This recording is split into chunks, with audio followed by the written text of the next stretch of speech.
میں چاہتا ہوں میری زندگی آسان ہو جائے. دین کے پاس کوئی نسخہ ہے؟ بعض اوقات کیا ہوتا ہے ہمارے پاس اچھی جاب بھی ہوتی ہے, تھوڑا بہت پیسہ بھی ہوتا ہے, زندگی پھر بھی سخت ہوتی ہے. بعض اوقات یہ بھی سمجھ میں نہیں آتا سخت کیوں ہے, لیکن ہوتی ہے. ایک بوجھ ہوتا ہے دماغ کے اوپر, انسان اپنے آپ کو ریلیکس فیل نہیں کرتا. کیوں ایسا ہوتا ہے؟ ایک سادہ سا کام کریں, جب بھی کسی سے ملے صرف ایک بات سوچیں, کیا میں اس کے لیے کوئی بھلائی کر سکتا ہوں, میں اس کی کسی کام آ سکتا ہوں. اچھا اس کے اپوزٹ کیا ہے, جس سے زندگی تنگ ہوتی ہے وہ کیا ہے, اس سے میں کیا فائدہ اٹھاؤں, اس سے زندگی تنگ ہوتی ہے. آپ یہ سوچنا شروع کر دیں کہ میں جو اس سے ملا ہوں تو میں اس کے کیا کام آ سکتا ہوں. آپ کی زندگی آسان ہونا شروع ہو جائے گی, اتنا آسان ہوگی کہ آپ خود بھی فیل کریں گے ہم تو ہم دیکھیں. ایک کام کرنا شروع کر دیں, مسلسل اس بات کے اوپر سوچیں کہ میں نے یہ نہیں سوچنا ہے کہ دوسرے سے مجھے فائدہ کیا ہوگا, مجھے یہ سوچنا ہے کہ میں اس کے کیا کام آ سکتا ہوں. بس یہ سمجھ لیجیے اگر آپ نے یہ کر لیا نا, بعد اوقات آپ نے دیکھا ٹیپ کھولا ایک دم سے نکلنا شروع ہو گیا پانی, تو یہ برکتوں کا ٹیپ ہے.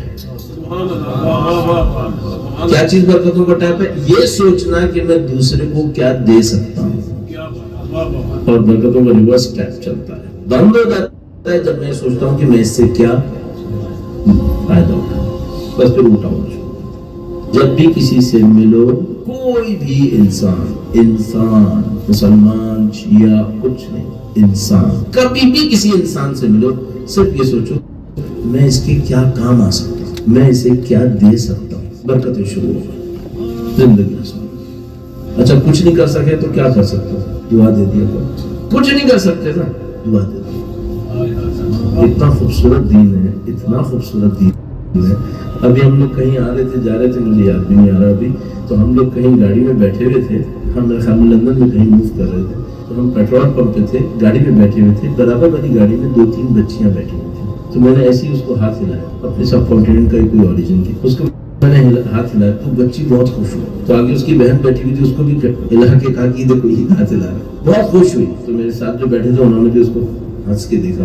تو میں نے کہا دیکھو بردر, اللہ کے رسول نے کہا ہے تمہارا بچے کی طرف مسکرا کے دیکھنا صدقہ ہے. بچے کی طرف مسکرا کے دیکھنا صدقہ ہے. کیوں؟ صدقہ یہی کرتا ہے, خوشیاں دلوں میں ڈالتا ہے. تو مسکرا کے دیکھ رہے تھے نا, بچے کی دیکھ میں خوشی ہے, یہ صدقہ, یہ صدقہ. تو آپ صدقات کریں, لوگوں کے دلوں میں آسانیاں ڈالیں, پھر دیکھیں برکتیں کیا ہوتی ہیں آپ کی زندگی میں ہیں, اور بڑھ جائیں گے, 4 چاند لگ جائیں گے. یہ سب انہیں ہدایت نے سکھایا. اگر آپ یہ احساس کریں نا کسی معاشرے کے اندر کہ بھیا لوگ تو کافی زیادہ ہیں لیکن ہمدردیاں نہیں ہیں, سب اپنے اپنے کام میں لگے ہوئے ہیں, اس کا مطلب یہ کہ یہاں دین ترقی نہیں پا.